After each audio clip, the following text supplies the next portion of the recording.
Toninho, boa tarde. Boa tarde, Obrigado por dar o tempo de vir aqui bater um papo com a gente.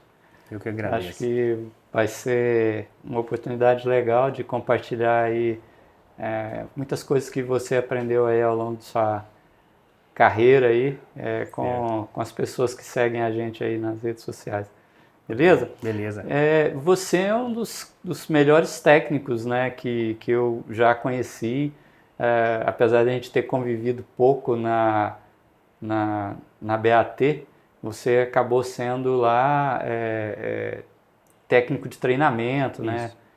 Conta pra gente como é que foi sua formação, onde que você aprendeu a técnica, né, que você hoje é professor. Certo. Eu comecei já com 14 anos, eu ingressei no Senai, na Usinage, né? 2 anos, 14 16. Aí dos 16 eu entrei no curso técnico, eu entrei na concessionária e lá tinha uma bolsa integral para curso técnico. Aí foi onde que eu fiz esse curso técnico. Antiga Minas, hoje lá é Cefet, lá em Araxá. E depois eu vim para cá, para Souza Cruz, né? Aí fiz um curso técnico eletrônico de 2 anos no Senai. Lá na mecânica foi 4 anos. E aqui na eletrônica foi só 2. Aí você escolheu atuar na área mecânica ou... Eu fiz o curso de eletrônica só para conhecimento mesmo, né, Jair?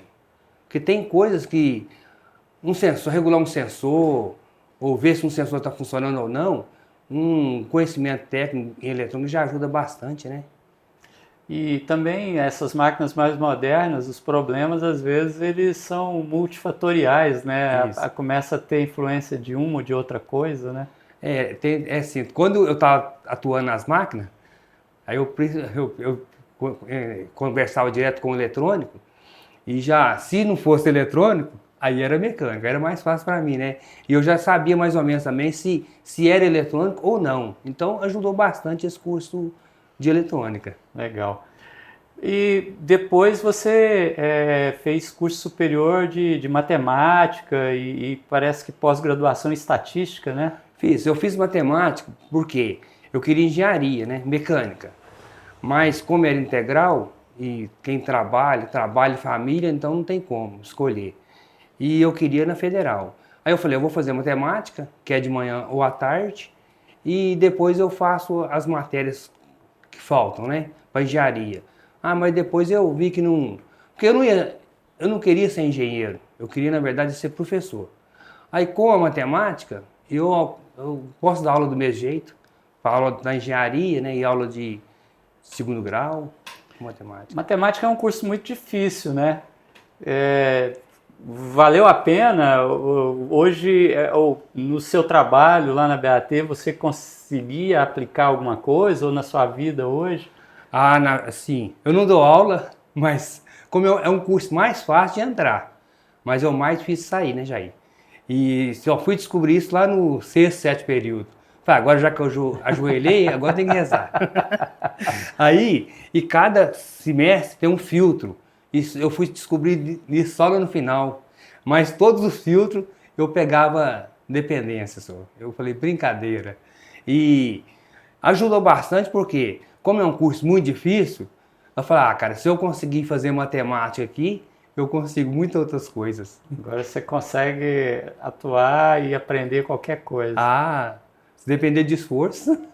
E lá na BAT, como é que foi a sua chegada?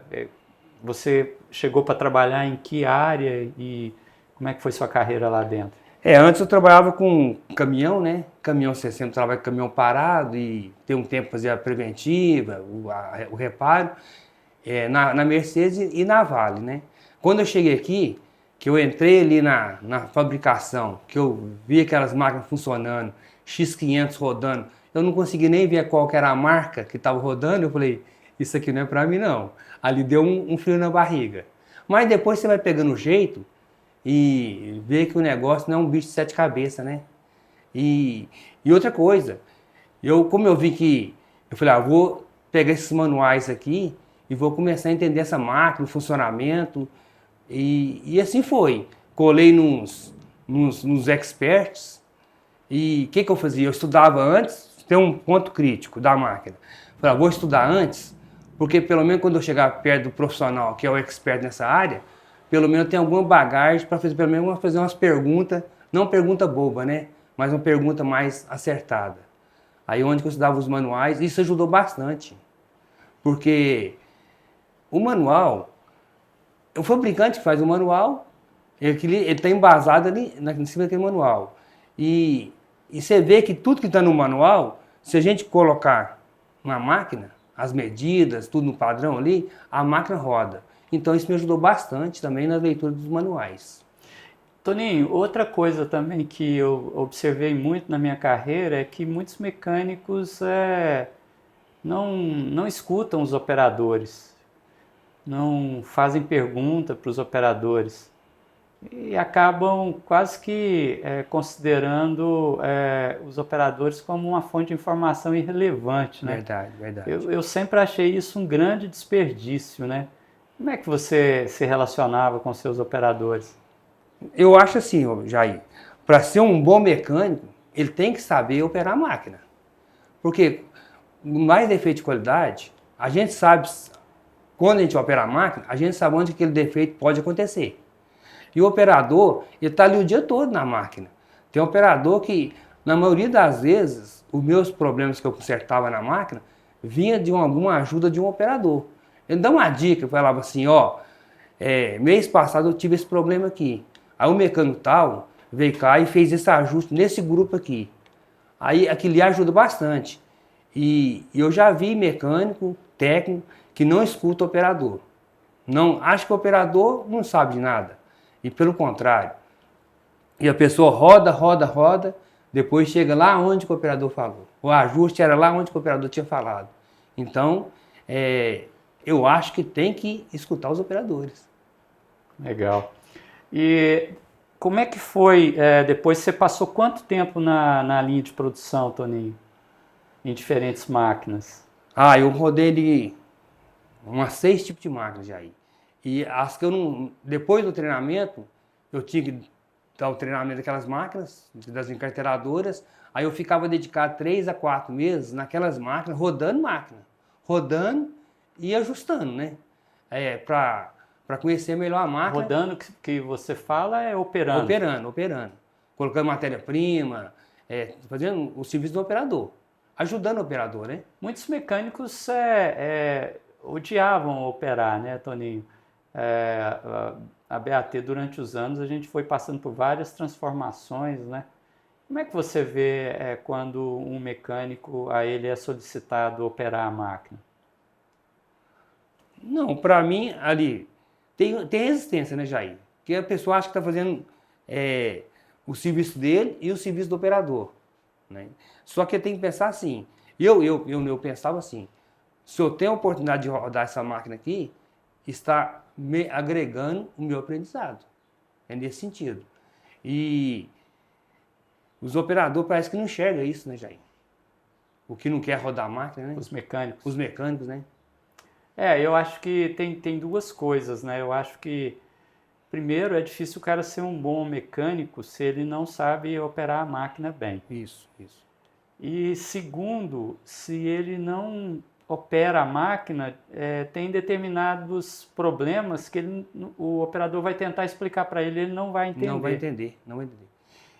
E se ele precisar passar uma matéria-prima também, vamos supor que está um defeito vindo de uma matéria-prima que está passada errada, um trajeto. Você entende? Então, se tiver passado errado, e se ele não souber operar a máquina e passar aquela matéria-prima corretamente, ele vai ficar ali, com certeza vai demorar um tempo a mais para solucionar aquele problema. Mas também tem exageros, né? Porque um mecânico, se uma empresa pega um mecânico e põe ele para rodar a máquina 100% do tempo, vai ter determinados problemas que ele vai ter dificuldade em resolver, né? Porque tem determinados problemas que você tem que sentar e observar, né? Ele não vai ter um tempo para fazer uma análise, né? Uma análise bem feita, né? Não vai ter tempo de estudar manual. Isso, manual. Vai ficar ali apagando fogo. Legal. Incêndio, né? E aí depois você saiu da produção e foi para treinamento? Eu fui para o treinamento. Na verdade, ali, eu queria mesmo aquelas vagas de treinamento. Porque eu fiz um treinamento lá na Mercedes, em Campinas, Campinas São Bernardo. Aí eu fiquei lá uma semana em cada fábrica. Ali que eu vi que eu queria ser técnico de treinamento. Mas até então, na Souza Cruz, não tinha aquela vaga fixa. Aí quando surgiu essa vaga, eu falei, essa vaga é minha, não vai ter para ninguém não. E por que você queria tanto dar treinamento? Pela vocação de ser um professor? É, um pouco, né? E outra coisa, o treinamento, quem mais aprende já é o instrutor. Ali eu aprendi demais, igual eu te falei, eu sabia rodar 4 máquinas, consertar 4 máquinas.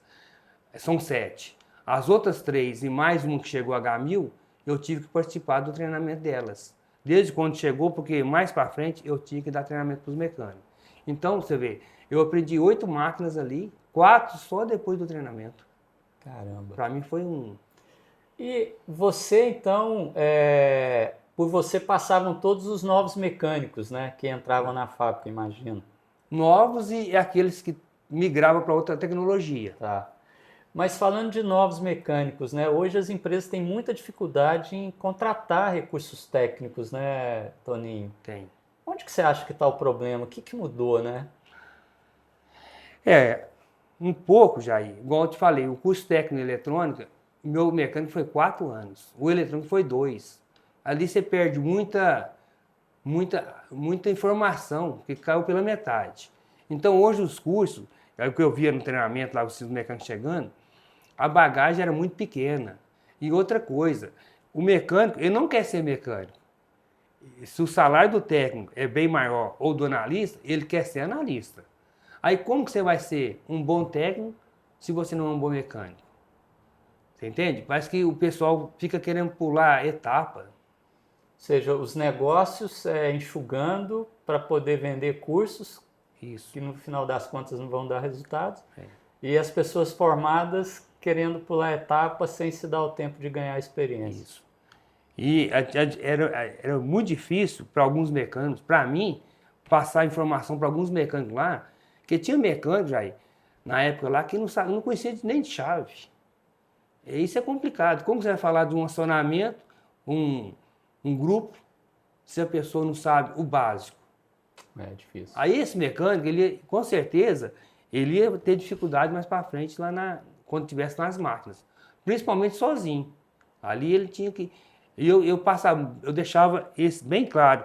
Pessoal, vocês vão sair daqui, mas faz força aí para aprender. Cola em pessoas, uns experts, não deixa o manual, sempre estudar manual, porque para ver se compensava essa deficiência. Toninho, e já nos últimos anos, né, que você estava lá na BAT, a BAT decidiu implementar o IWS, né, que é o Integrated Work System, a metodologia que veio da Procter & Gamble e tal. Você teve contato com o IWS lá? Tive. Contato, eu já estava no treinamento, mas como a gente tinha que repassar o pessoal, né, o restante, começou no POC ali no setor 5, aí depois teve que repassar para os outros módulos. Aí eu fazia parte, sim. Que tipo de transformação isso causou lá dentro, Toninho? Aconteceu várias. Posso falar o antes e o pós e o depois? Claro. Antes era assim, Jair. Era muito fácil, muito assim, parece que estava no nosso sangue falar em quebras. Porque falava assim, ó, tinha esse jargão lá. A primeira quebra, a segunda conserta e a terceira roda. Sempre quem Primeira conserta, turma, segunda turma, terceira turma. Sempre quem conserta é o cara da turma. Se a terceira consertasse, falava a segunda quebra, a terceira conserta e a primeira roda. Então falava muito em quebra.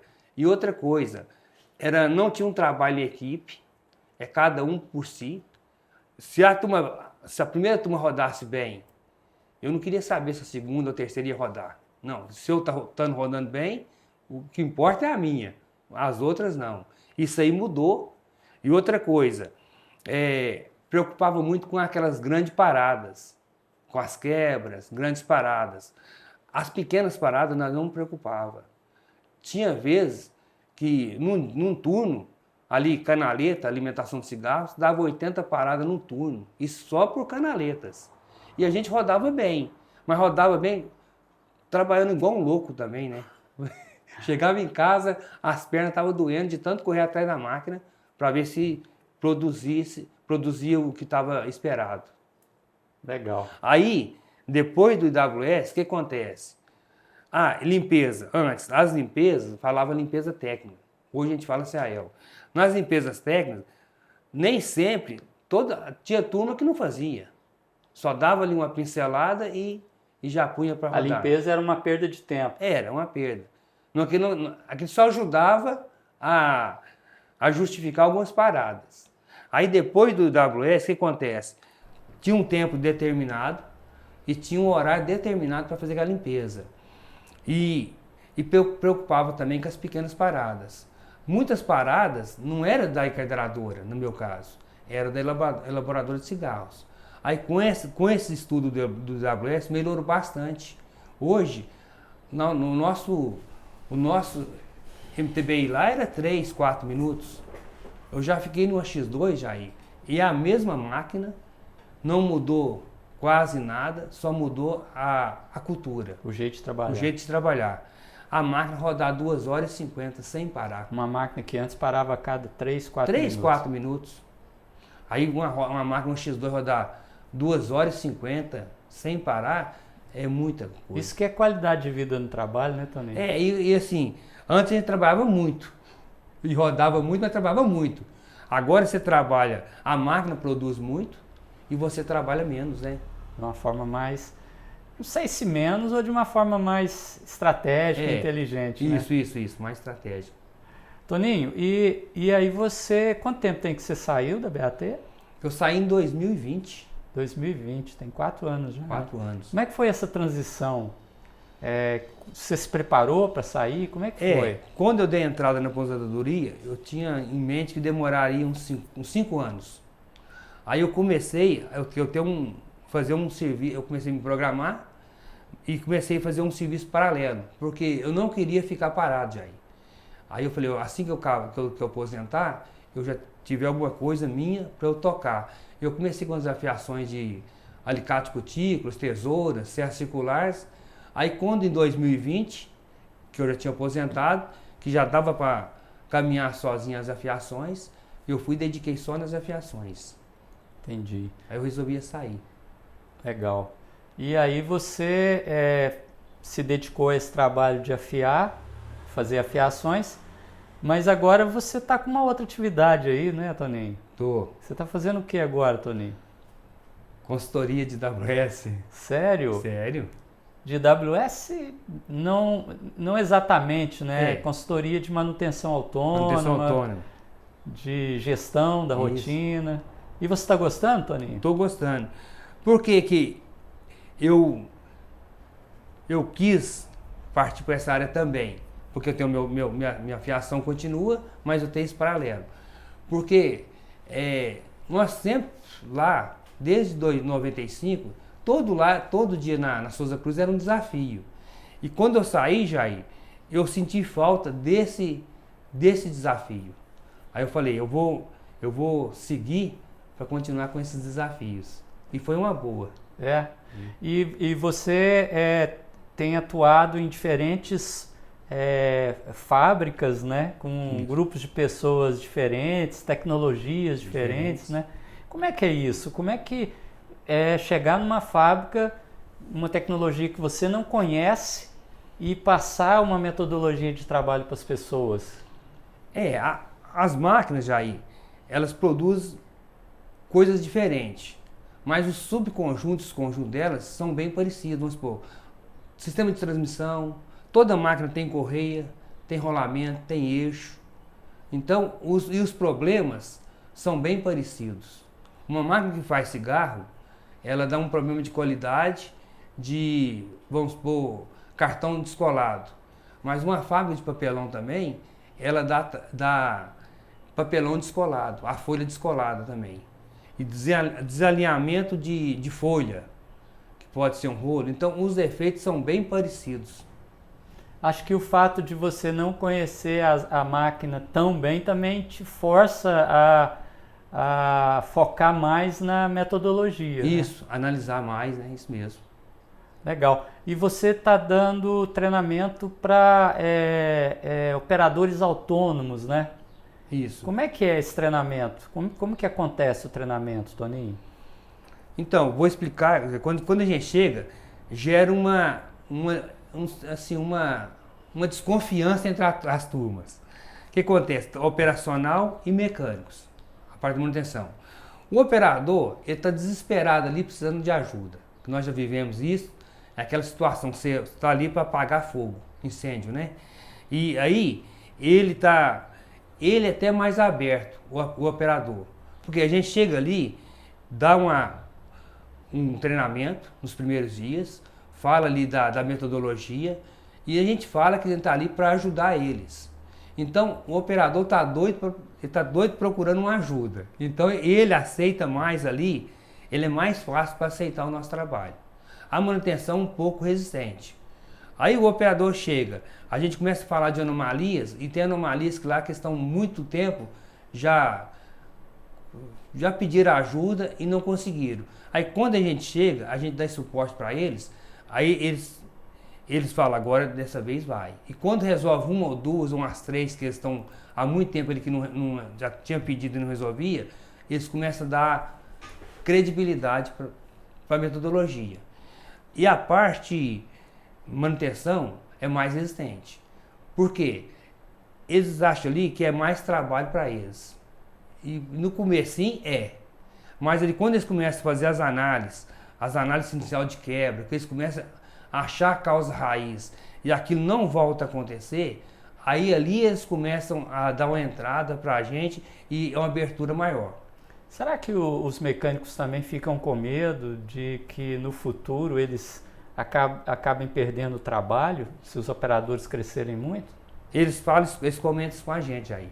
Só que a gente fala, não, aqui nós estamos aqui para ajudar vocês. E outra coisa, tem muito serviço aqui para ser feito. Não vou precisar de mecânico mais. Mas a pessoa pode virar um analista ali. Por quê? E outra coisa, sempre está enxuta a manutenção.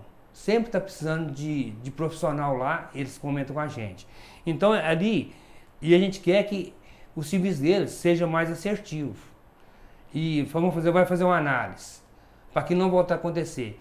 O que acontece aí? Aí eu vi muito também, manutenção preventiva lá, eles fazem mais anomalias. Eles não fazem o plano. Faz correção. Eles fazem mais a correção e deixam a preventiva de lado. Aí o que acontece? Quando você não faz preventivo, chega uma hora quebra. Aí, o que a gente propõe para eles? Vocês estão muito atarefados aqui, tem muito serviço no dia da preventiva, tem que pegar essas anomalias e tentar resolver durante as paradas programadas no dia a dia. Ali parece que quando eles começam a agir assim, Jair, eles estão vendo que a intenção nossa é ajudar eles. Entendi. Você sabe uma coisa que eu acho? Eu comentei com você da última vez que a gente falou, eu acho que o fato da gente chamar essa filosofia de transferir tarefas de lubrificação, limpeza, inspeção, pequenos reparos para os operadores, chamar isso de manutenção autônoma, eu acho que acaba gerando um problema. Eu acho que a gente tinha que mudar esse nome, chamar isso de operação autônoma. Acho que ia gerar menos conflito aí, viu? Agora, fala para mim, como é que fica a autoestima dos operadores que passam por esse treinamento, Toninho? Eleva muito. Porque antes eles pediam ajuda e não... Tem operador lá que já comentou que eles parece que estavam enchendo o saco dos mecânicos, você entende? E na verdade eles estão ajudando o mecânico, né? Porque se eu tenho uma anomalia e eu abro ali uma nota ali da anomalia e eu quero que aquela anomalia seja corrigida, eu estou ajudando a manutenção. Aí, depois mas antes assim, não tem um trabalho em equipe, mas você vai ver que no final do projeto já está tendo uma interação. Você acaba dando voz e visibilidade para um grupo que é carente disso. Muito carente, né? Ali tem tem linhas que nem o gerente vai na linha. O que vai ali mais é um técnico, né, que tem contato com eles. Mas o gerente mesmo, comentaram que o gerente nunca vem cá cumprimentar a gente. Isso aí, quer dizer, podia ir lá, né, dar a voz para ele, perguntar o que pode... Sempre vai ter uma ajuda ali, né, que pode ajudar na produção, que pode colaborar para a produção, né. Eu acho que no dia a dia do gerente acaba tendo um monte de coisas para ele fazer e ele acaba buscando respostas em determinadas pessoas que ele considera aqueles que resolvem, né? Isso, Como o operador é visto como uma pessoa sem informação, sem qualificação, então eu acho que causa esse afastamento, né, Toninho? E não é assim, né, Jair? O operador tá ali o dia inteiro na máquina, ele é o cara que mais, ele é o que mais tem experiência na máquina, é o operador, né? Tinha que explorar um pouco mais isso, né? Legal. Toninho, a gente está chegando ao final, você é um cara que é conhecido como contador de causos, né? Caso, é verdade. Não, há controvérsias, né? E você teve um cachorro que chamava Durval, né, Toninho? Tinha, o Durval. O Durval é uma figura, né? Ô, Toninho, mas disse que foi você que matou o Durval, que você dava remédio errado para ele, Toninho? Não, teve uma época que eu dei remédio errado para ele mesmo. Mas por que você fazia isso, cara? Eu cismava, Jair, sem nenhum... Eu cismava que estava quente. Aí... E adivinha qual remédio que eu dava pra ele? Antitérmico. Cataflã. Puta que pariu. Pra Toninho. estourar o bicho, né? Eu não sei o que eu fazia. Que cabeça é essa, né? Um dia, Jair, esse cachorro... E pior que eu dava remédio, e passava uns 5 dias, ele não vomitava. Eu não entendi o que era aquilo. Ficava lá danança de vômito, e eu falei, eu vou ter que levar esse cachorro lá na veterinária pra ver. E eu fui lá na veterinária, na UFO, em 97, eu paguei R$25 a consulta. Era dinheiro demais. Cheguei lá, pôs o cachorro assim numa maca de cimento. O meu cachorro, ele era bonito, bem tratado, sabe? O pelo bonito. Ele era tratado muito bem. Muito bem. Passou um veterinário aí, olhou o cachorro assim, falou só de olhar. Foi lá, pôs a mão no queixo do cachorro, levantou, olhou de um lado, olhou a orelha. Levantou o rabo do cachorro assim, olhou, falou, esse cachorro você não tem nada não. E eu falei assim, não tem, o cachorro tá vomitando, tem alguma coisa. E entrou pra dentro de uma sala e pediu uns exames. E veio o enfermeiro, Jair, e perguntou, seu cachorro morde? E o bicho mordia mesmo. Não tinha medo não, encarava qualquer cachorro, aquele cachorro, que ele era doido. Ele não tinha muito tamanho não, ele era baixinho assim, comprido. E eu falei, não morde não, porque o veterinário passou, eu sabia que ele mordia, mas o veterinário passou a mão, levantou o rabo do cachorro, levantou a orelha, o cachorro não fez nada. Assim, ele morde em todo mundo, mas em pessoas da área médica ele não morde. Eu achei que não mordia. Aí o enfermeiro veio, Jair, perguntou se o cachorro mordia. Eu falei, não morde. Não morde. Só que ele ficou de costas assim, e pôs a luva e deu um cleque na luva. Quando ele deu um cleque na luva de costas pro cachorro, subiu uma onda no cachorro no pelo. Eu falei assim, vai morder. Eu já falei que não mordia mesmo. Rapaz, quando ele chegou e colocou a mão no cachorro numa brutalidade, o cachorro deu uma voada, Jair. Umas 50 mordidas, não, 50 não, umas 20. Umas 20 mordidas no ar, o cara falou assim, rapaz, mas você falou que os cachorros não mordem? Eu falei, se você colocar a mão na minha boca, desde até eu mordo, hein? Teve que colocar focinheiro no cachorro, já você acredita? Meu Deus. Tudo porque você cismou que o cachorro estava quente.